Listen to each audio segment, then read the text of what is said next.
जन्मेजय ने व्यास जी से पूछा, हे मुने, माँ दुर्गा महिषासुर के मारने के उपरांत देवताओं द्वारा सुपूजित होकर कहाँ पधारी थी, यह मुझे बताने की कृपा कीजिए। व्यास जी बोले, राजन, मणिद्वीप एक रमणीय धाम है, वहाँ देवी जी सदा क्रीड़ा करती है। यह वह स्थान है जहाँ पहुँचने पर ब्रह्मा, विष्णु और शंकर को स्त्री हो जाना पड़ा था और पुनः पुरुषत्व पाकर अपने कार्य में संलग्न हुए थे। देवताओं द्वारा स्तुत और सुपूजित होने के बाद कल्याणमयी देवी वहीं पधार गई और वे माया शक्ति और सनातनी हैं। उस दिव्य स्थान पर अविच्छिन्न गति का कीर्तन होता है। संपूर्ण चराचर की अधिष्ठा देवी पधार गई। यह देखकर देवताओं ने एक सूर्यवंशु महाबाहु नरेश शत्रुघ्न को भूमंडल का अध्यक्ष बना दिया। महिषासुर की उत्तम राजगद्दी उसे प्राप्त हुई। नरपवर उस समय धरातल पर ब्राह्मण, क्षत्रिय, वैश्य, शूद्र ये सब के सब देवी के परम उपासक थे। यत्र तत्र यज्ञ स्तंभ और मनोहर मंडप दृष्टिगोचर होते थे। ब्राह्मणों और क्षत्रियों द्वारा संपन्न हुए यज्ञों से पृथ्वी का प्रत्येक भाग सुशोभित था। स्त्रियां सुशील, पवित्रता और सत्यभाषिणी थी। पुत्र पिता में श्रद्धा रखने वाले धर्मशील होते थे। भूमंडल में कहीं भी पाखंड और अधर्म का नाम तक नहीं था।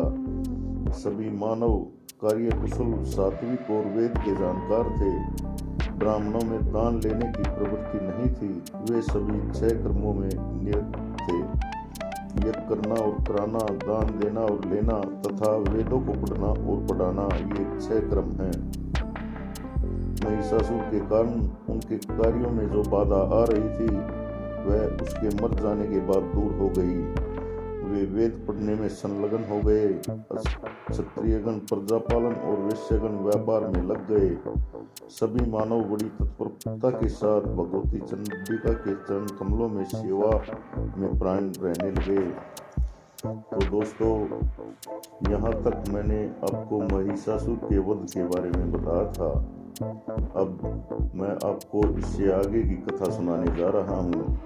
आशा है आपको मेरी ये कथा पसंद आएगी। पसंद आए तो कृपया मेरे चैनल को सब्सक्राइब जरूर करें ताकि मैं आपके लिए ऐसी ही ऐतिहासिक पौराणिक कथाएं लाता रहूं। तो चलिए आगे बढ़ते हैं। व्यास जी कहते हैं, राजन सुनो, देवी का उत्तम चरित्र कहता हूँ। यह कथा संपूर्ण प्राणियों को सुख देने वाली तथा समस्त पापों का नाश करने वाली है। व्यास जी कहते हैं, राजन, प्राचीन समय की बात है। शुंभ और निशुंभ नाम के विख्यात 2 दानव पाताल से भूमंडल पर आए थे। वे दोनों सगे भाई थे। पुष्कर तीर्थ में जो अन्न और जल का परित्याग करके वे तप करने लगे, वह तपस्या लगातार 10,000 वर्षों तक चलती रही। अंत में लोक पितामह भगवान ब्रह्मा उन पर संतुष्ट होकर हंस पर सवार होकर वहां पधारे। ब्रह्मा जी ने कहा, महाभागो, उठो, तुम्हारी तपस्या से मैं परम संतुष्ट हूँ। तुम्हें जो अभीष्ट हो अथवा जो भी तुम चाहते हो वह वर मांग लो, मैं उसे देने के लिए तैयार हूँ। व्यास जी कहते हैं, ब्रह्मा जी की उपयुक्त बात सुनकर शुंभ और निशुंभ का ध्यान टूट गया। गदगद वाणी में वे ब्रह्मा जी से मधुर वचन कहने लगे। देव दया सिंधु ब्राह्मण, आप भक्तजनों को अभय कर देते हैं। विभो, यदि आप प्रसन्न हैं तो हमें अमर बनाने की कृपा करें। ब्रह्मा जी बोले, तुम कैसी असंभव बात कर रहे हो। जन्मने वाले की मृत्यु और मरने वाले की उत्पत्ति यह बिल्कुल निश्चित है। अतः तुम कोई दूसरा अच्छा वर मांगो, मैं उसे पूरा कर सकता हूँ। व्यास जी कहते हैं, ब्रह्मा जी के वचन सुनकर शुंभ और निशुंभ नम्रता पूर्वक बोले, कृपया सिंधो, देवता, मानव, मृग, पक्षी किसी भी पुरुष के द्वारा हमारा मारण न हो। यही हमें अभीष्ट है, इसे पूर्ण करने की कृपा करें। ब्रह्मा जी उन्हें अभिलिप्त वर देकर प्रसन्नतापूर्ण अपने स्थान से पधार गए। शुंभ बड़ा भाई था, अतएव उसे राजगद्दी पर बैठने का अधिकार प्राप्त हुआ। अनेकों सुप्रसिद्ध दानव उसी अक्षण शुंभ की सेवा में सम्मिलित हो गए। चंड और मुंड ये दोनों भाई भी शुंभ की सेवा में पहुंचे। धूम्रलोचन एक प्रचंड प्रतापी दैत्य था, वह भी सेना सहित आ पहुंचा। इस प्रकार शूरवीर रक्तबीज भी आ गया। उसके बाद निशुंभ ने अपनी सेना सजाकर इंद्र को परास्त करने के लिए स्वर्ग पर चढ़ाई कर दी। तब इंद्र ने उनकी छाती में वज्र से चोट पहुंचाई। भीषण वज्रघात से आहत होकर निशुंभ भूमि पर गिर पड़ा। यह सुनकर शुंभ वहां आया और बाणों से समस्त देवताओं को घायल करने लगा। उसके इस प्रयास से संपूर्ण देवता, लोकपाल और इंद्र पराजित होकर भाग चले। अब तो शुंभ ने बलपूर्वक इंद्र की पदवी प्राप्त कर ली। देवता राज्य से भ्रष्ट हो जाने के कारण अत्यंत चिंतित थे। उन्होंने बृहस्पति जी के पास जाकर पूछा, हे गुरुदेव, अब क्या करना चाहिए, बताने की कृपा करें। महाभाग, आप स्वर्ग एवं मुनियों के शिरोमणि हैं। संपूर्ण कामनाओं को पूर्ण करने वाले तरह तरह के यज्ञ बताए गए हैं। उन्हें आप उन उपायों को काम में लेने की कृपा करें। बृहस्पति जी कहते हैं, देवेश, वेद में प्रतिपादित सभी मंत्र प्रारब्ध के अनुसार फल प्रदान करते हैं। होनहार अवश्य होकर रहती है, उसे कोई टाल नहीं सकता। तब भी उपाय तो करना ही चाहिए, यही शिष्ट पुरुषों की आज्ञा है। इसलिए भली भांति सोच समझकर मैं तुम्हें उपाय बताए देता हूँ। तुम लोग अत्यंत मनोहर हिमालय पर्वत पर जाकर प्रेम पूर्वक भगवती चंडिका की आराधना में तत्पर हो जाओ। उनकी स्तुति और पूजा की जाएगी तो वे तुरंत मनोरथ पूर्ण कर देंगी। व्यास जी कहते हैं, राजेंद्र, बृहस्पति जी के उपयुक्त शब्द सुनकर देवता हिमालय पर्वत पर गए और उन्होंने देवी की आराधना आरंभ कर दी। देवताओं ने अत्यंत भक्तिपूर्ण उन्हें नमस्कार किया और सहस्रोत के मंत्र पढ़कर वे स्तुति करने लगे। विश्व पर शासन करने वाली देवी, तुम प्राण शक्ति हो, सदानंद रूप स्वरूपणी हो, देवताओं को आनंदित करने वाली हो, तुम्हें नमस्कार है। दानवों का संहार करने वाली, मानवों की अनेक अभिलाषाएं पूर्ण करने वाली तथा भक्तिवश प्रकट होने वाली जगदम्बा को नमस्कार है, नमस्कार है। व्यास जी कहते हैं, समस्त देवताओं के स्तुति करने पर भगवती जगदम्बा करुणा से ओतप्रोत होकर तुरंत प्रकट हो जाती हैं। भगवती जगदम्बा देवताओं के प्रति प्रेम पूर्वक गंभीर वाणी में कहने लगी। देवी ने कहा, आदरणीय देवताओं, तुम इस समय क्यों इतनी स्तुति कर रहे हो? तुम्हारे मुखों पर चिंता क्यों छाई हुई है? तुम अपना कार्य मेरे सामने प्रकट करो। देवता बोले, जगत को नियंत्रण में रखने वाली करुणामयी देवी, हम तुम्हारी शरण में आए हैं और स्तुति कर रहे हैं। तुम हमें सारे कष्टों से बचाओ। इस समय शुंभ और निशुंभ दो दानव उत्पन्न हुए हैं। ऐसे ही प्रतापी रक्तबीज और चंडमुंड भी हैं। इसके अतिरिक्त और भी बहुत सारे महान बलशाली दानव हैं। इन असुरों ने हम देवताओं का राज्य छीन लिया है। माता, अभिमानी दानव बल के घमंड को चूर चूर करके उनका विनाश करो, वे हमें पीड़ा पहुंचा रहे हैं। हे माता, इस जग में सुख प्रदान करो। व्यास जी कहते हैं, देवता शत्रुओं से अत्यंत संतप्त थे। उन्होंने जब इस प्रकार की स्तुति की, तब देवी ने अपने विग्रह से एक दूसरा रूप प्रकट कर दिया। संपूर्ण जगत इन्हें कौशिकी नाम से पुकारने लगा। पार्वती के शरीर से भगवती कौशिकी के निकल जाने पर शरीर अक्षीण हो जाने के कारण पार्वती का रूप काला पड़ गया, अतः वे कालिका के नाम से विख्यात हुई। भक्तों के संपूर्ण मनोरथ पूरे कर देना उनका स्वाभाविक गुण था। वे कालरात्रि के नाम से प्रसिद्ध हुई। भगवती जगदम्बा का एक दूसरा मनोहर रूप भी विराजमान था। भगवती जगदम्बा हंसकर देवताओं से कहने लगी, अब तुम लोग निर्भय होकर अपने स्थान पर विराजमान रहो। तुम्हारा कार्य समय प्रकार से संपन्न करने के लिए मैं समरगण में विचरण करूंगी। तुम्हें सुखी बनाने के लिए शुंभ निशुंभ आदि सभी दानवों का मैं वध कर दूंगी। इस प्रकार कहकर भगवती कौशिकी शेर पर सवार हुई और शत्रु के नगर की ओर चल पड़ी। कालिका सहित भगवती जगदम्बा नगर के समीप जाकर ठहर गई। शुंभ के 2 सेवक थे जिनके नाम थे चंड और मुंड। उस समय वे दोनों भयंकर अनुचर स्वतंत्रता पूर्वक विचरण कर रहे थे। दिव्य रूप उन भगवती जगदम्बा को देखकर चंड और मुंड महान आश्चर्य में पड़ गए। राजेंद्र तब वे उसी अक्षण शुंभ के पास चल पड़े।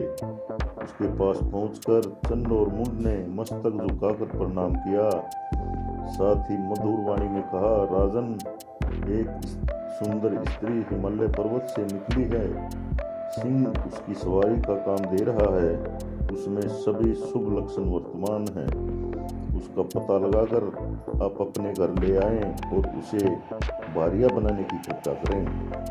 व्यास जी कहते हैं, चंड और मुंड की वाणी सुनकर शुंभ ने अपने पास बैठे हुए सुग्रीव से ये कहा, सुग्रीव, तुम बड़े बुद्धिमान हो, दूत बनकर जाओ, इस कार्य को संपन्न करो। वहां जाकर इस प्रकार बातचीत होनी चाहिए जिससे वह सुंदरी यहाँ आ जाए। व्यास जी कहते हैं, शुंभ की बात सुनकर सुग्रीव तुरंत वहां से चल दिया जहां भगवती जगदम्बा विराजमान थी। प्रणाम करके मधुर वाणी में उसने कहा, दूत बोला, सुजदने, शुंभ बड़े शूरवीर पुरुष हैं। तीनों लोकों पर उनका पूर्ण अधिकार है। उन्हीं महात्मा ने मुझे तुम्हारे पास भेजा है। उन्होंने नम्रता पूर्वक तुमसे कहलाया है, कांते, मैं त्रिलोकी का एक छत्र राजा हूँ। तुम मुझे अपना पति बना लो, फिर तुम तीनों लोगों की स्वामिनी बनकर सर्वोत्तम भोग भोगो। महाराज शुंभ का यही संदेश है। इस पर विचार करके प्रेम पूर्वक जो कहना समुचित हो वही उत्तर मधुर वचनों में देने की कृपा करो। व्यास जी कहते हैं, शुंभ के दूत सुग्रीव की बात सुनकर माँ भगवती ने मधुर शब्दों में दूत से कहना आरंभ किया। श्री देवी बोली, निशुंभ तथा अत्यंत पराक्रमी राजा शुंभ को मैं जानती हूँ। राजा शुंभ ने संपूर्ण देवताओं को जीत लिया है। महाभाग दूत, तुम जाओ और महाबली शुंभ से एकांत में कहना, राजन, तुम बलवानों में अत्यंत बलवान तथा सुंदरों में सर्वोत्तम सुंदर हो। तुम्हारा यह प्रभाव मुझे ज्ञात हो चुका है। मैं किसी बलहीन को पत्नी नहीं बनाना चाहती हूँ। राजन, पूर्व समय में बाल स्वभाववश मैंने एक प्रतिज्ञा कर ली है। सखियों के सामने मैंने प्रतिज्ञा कर ली कि जो भी मेरे समान पराक्रम रखने वाला वीर समरगण में मुझे जीत लेगा, उसके बलाबल को जानकर ही मैं उसे पति बनाऊंगी। अतएव राजेंद्र, तुम भी मेरे पराक्रम को जानकर सामने डट जाओ और मुझे बलपूर्वक जीतकर अपना मनोरथ पूर्ण कर लो। युद्ध में मुझे परास्त करके ही विवाह करना होगा। व्यास जी कहते हैं, भगवती जगदम्बा की बात सुनकर सुग्रीव के आश्चर्य की सीमा न रही। उसने कहा, देवी, तुम स्त्री स्वभाव के कारण सहसा ही क्या कह रही हो? अरे भामिनी, जिन्होंने इंद्र सहित संपूर्ण देवताओं तथा अन्य दुर्दांत दैत्यों को भी परास्त कर दिया है, उन्हें तुम संग्राम में जीतने की इच्छा कैसे रखती हो? मूर्खतापूर्ण स्वभाव त्याग कर मेरी बात का आदर करके तुम शुंभ अथवा निशुंभ किसी की भी पत्नी बन जाओ। देवी ने कहा, माँ भागदूत, बिना युद्ध किए कोई भी मेरा स्वामी नहीं बन सकेगा, चाहे कोई कितना भी सुभज्य और सुंदर क्यों ना हो। राजन, मुझे जीत कर पाणी ग्रहण करना इतना आसान नहीं है। यदि मेरे त्रिशूल से डरते हो तो अभी अभी पाताल भाग जाना तुम्हारे लिए श्रेयकर है। तुम्हें जीने की अभिलाषा हो तो स्वर्ग और पृथ्वी इन दोनों स्थानों को छोड़कर तुरंत यहाँ से भाग जाओ। व्यास जी कहते हैं, उस समय भगवती जगदम्बा के मुख से जो बातें निकली उन्हें सुनकर शुंभ के दूत सुग्रीव के आश्चर्य की सीमा न रही। वह स्वामी के पास लौट गया और चरणों में मस्तक झुकाकर नम्रतापूर्वक कहने लगा। दूत ने कहा, राजेंद्र, मैं उस स्त्री से भेंट करके आया हूँ, पर यह नहीं जान सका कि वह निर्बल है या सबल। उस स्त्री ने जो कहा है उसे भली बातें सुनने की कृपा करें। उसका कथन है, मैंने विवाह के विषय में ऐसी प्रतिज्ञा कर ली थी जिसका प्रयास से युद्ध में मेरी हार हो जाएगी तथा जो मेरे बल के अभिमान को चूर्ण कर देगा उसी समान बल वाले वीर को मैं पति रूप में वर्ण करूंगी। अतः हे धर्मज्ञ, तुम युद्ध में जीत कर मुझे अपने अधीन कर लो। उस स्त्री के कहे हुए वचन सुनकर मैं आपकी सेवा में उपस्थित हुआ हूँ। महाराज, अब आपको जो अभीष्ट और प्रिय हो वही करें। वह सिंह पर चढ़ी हुई है और उसके हाथों में अस्त्र शस्त्र हैं। व्यास जी कहते हैं, अपने दूत सुग्रीव द्वारा देवी का यह कथन सुनकर राजा शुंभ ने पास बैठे हुए महान सूरवीर भाई निशुंभ से पूछा। शुंभ ने कहा, भाई, तुम बड़े बुद्धिमान हो, इस अवसर पर हमें क्या करना चाहिए? एक कोई स्त्री युद्ध की अभिलाषा से हमें बुला रही है, अतः अब मैं स्वयं लड़ाई के मैदान में चलूं अथवा तुम ही सेना साथ लेकर जाओगे? निशुंभ ने कहा, वीर, अभी रण क्षेत्र में न तो मुझे जाना चाहिए और न ही आपको। महाराज, शीघ्र ही धूम्रलोचन को भेज दीजिए। वे जाएं और युद्ध भूमि में उस सुंदर नेत्र वाली स्त्री को अपने अधीन करके ले आएं, फिर आप उसके साथ विवाह कर लें। व्यास जी कहते हैं, छोटे भाई निशुंभ की बात सुनकर पास ही बैठे हुए धूम्रलोचन को देवी के पास जाने के लिए शुंभ ने आज्ञा दी। व्यास जी कहते हैं, शुंभ दानवों का राजा था। उसका उपयुक्त आदेश पाकर धूम्रलोचन तुरंत जाने को तैयार हो गया। उसने शुंभ के सामने मस्तक झुकाया और सेना को साथ लेकर वह युद्ध भूमि की ओर चल पड़ा। उस समय भगवती जगदम्बा मनोहर उपवन में विराजमान थी। उन पर धूम्रलोचन की दृष्टि पड़ी। देखकर नम्रतापूर्वक वह पास चला गया और कहा, महाभाग्यवती, सुनो, शुंभ तुम्हारे विरह से अत्यंत व्याकुल है। तुम उनकी पटरानी बनकर अनुत्तम शुभ भोगने के सुअवसर को हाथ से मत जाने दो। तुम्हारी बात सुनते ही शुंभ समय प्रकार के से वशीभूत होकर तुम्हारे पास आने के लिए व्याकुल हैं। मेरा सुंदर वचन हितकारक है, तुम इसका अवश्य पालन करो। उसके सहयोग से तुम अत्यंत ही आदर की पात्र बन जाओगी। व्यास जी कहते हैं, इस प्रकार कहकर धूम्रलोचन चुप हो गया। तब भगवती कालिका ने हंसकर उत्तर दिया, अरे मूढ़, यदि तुझ पराक्रमी वीर को सेना सहित दुरात्मा शुंभ ने भेजा है तो अब व्यर्थ की बातें छोड़कर युद्ध के लिए तैयार हो जा। शुंभ, निशुंभ तथा तेरे अतिरिक्त अन्य भी जो अत्यधिक बलवान है उन्हें बाणों से मारकर ये देवी अपने स्थान पर पधार जाएंगी।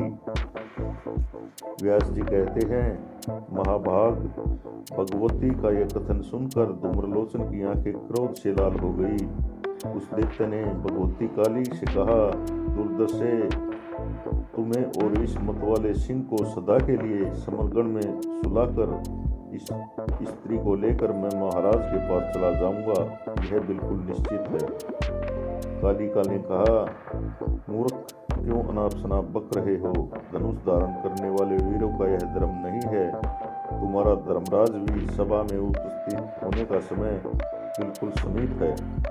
व्यास जी कहते हैं, भगवती कालिका की बात सुनकर धूम्रलोचन ने एक दृढ़ धनुष हाथ में लिया और देवी पर बाण वर्षा आरंभ कर दी। बाण उसके पास तक पहुंच भी नहीं पाते थे कि देवी उन्हें काट डालती थी।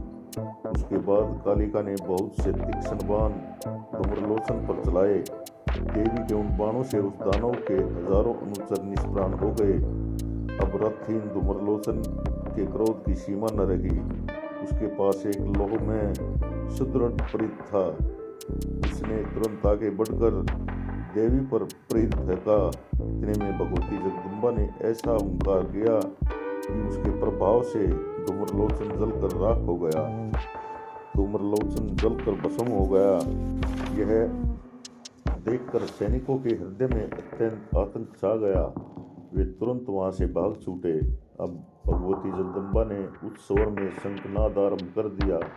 वह ध्वनि ऋषियों के लिए अत्यंत भयप्रद थी। उस समय शुंभ ने अपने भवन पर विराजमान था। उसने शंख की ध्वनि सुनाई दी। थोड़ी देर बाद वह भागे आते हुए दानव दिखाई पड़े। उनकी स्थिति देखकर शुंभ और निशंभ ने पूछा, धूम्रलोचन कहाँ गया? तुम लोग ऐसे छिन्न भिन्न होकर क्यों आ रहे हो? यह भय बढ़ाने वाली शंख ध्वनि अभी किसकी हो रही है? गण बोले, हम सारी सेना मर खप गई। धूम्रलोचन के प्राण पखेरु उड़ गए। यह आकाशव्यापी शंख ध्वनि अंबिका की हो रही है। राजेंद्र, आप विचार कुशल मंत्रियों के साथ बैठकर परामर्श करने की कृपा करें। व्यास जी कहते हैं, अपने अनुयायियों के वचन सुनकर शुंभ छोटे भाई निशंभ को लेकर एकांत स्थान पर चला गया और उससे पूछने लगा, भाई देखो, कालिका ने अभी धूम्रलोचन को मार डाला। सारे सैनिक मृत्यु मुख में चले गए। उस टूटे फूटे अंगों वाले अनुचर भाग कर आए हैं। अभिमान में चूर रहने वाली वही देवी शंख ध्वनि कर रही है। वीर बताओ, शीघ्र ही यहाँ से भाग चलने में कुशल है या युद्ध करने में?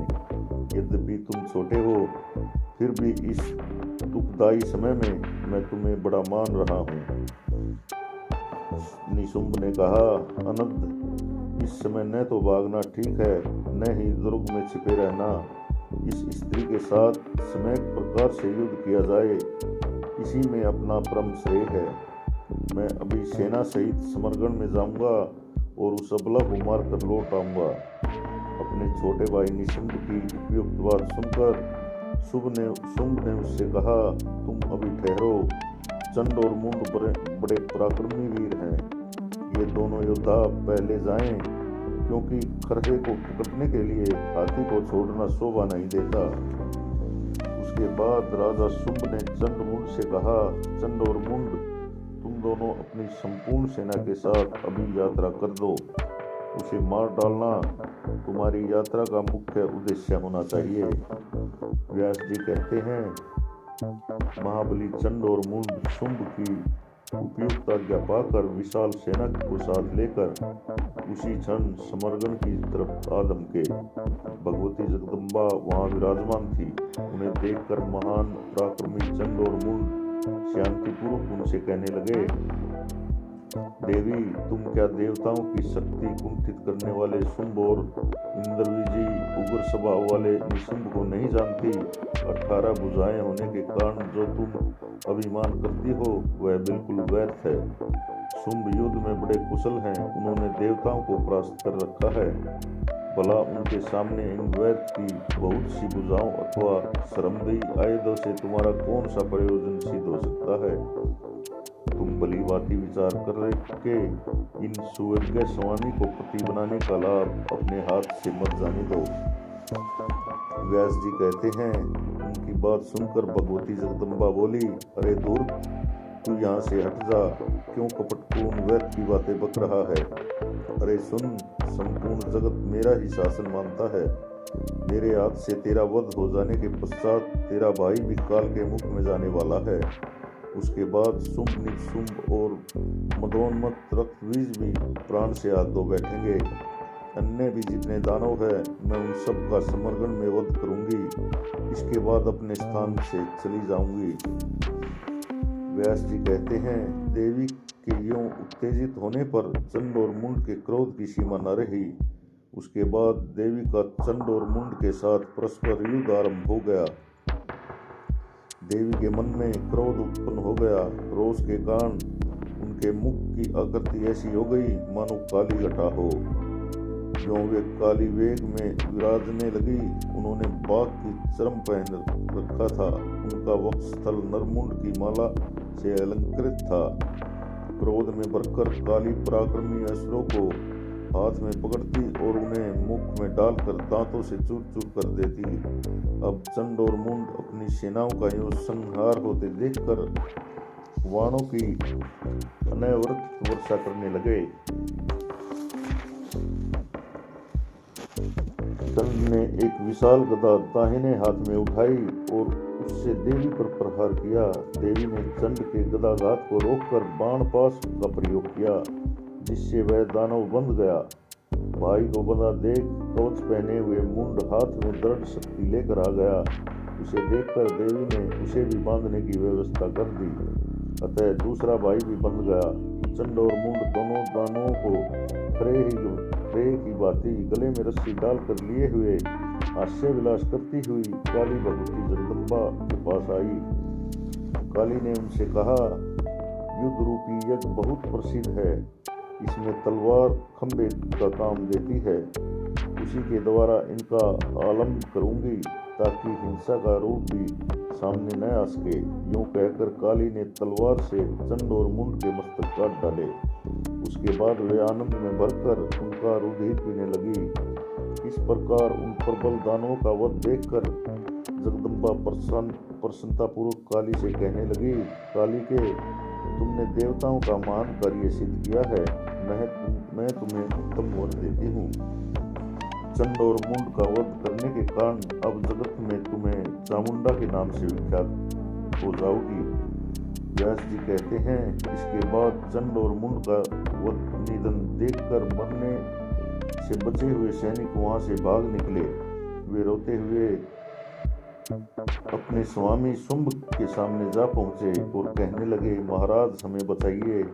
उसने महान वीर चंड और मुंड को मार डाला। महाराज अब आप कुल की रक्षा के लिए शीघ्र ही पाताल में पधारने की कृपा करें, अन्यथा रोष में भरी वह कालिका हम सब लोगों का संहार कर डालेगी, इसमें कोई संदेह नहीं है। शुंभ ने कहा, मूर्खों, तुम्हारे शरीर छिद गए हैं, अतः तुम लोग भले ही उस स्त्री का सम्मान करो।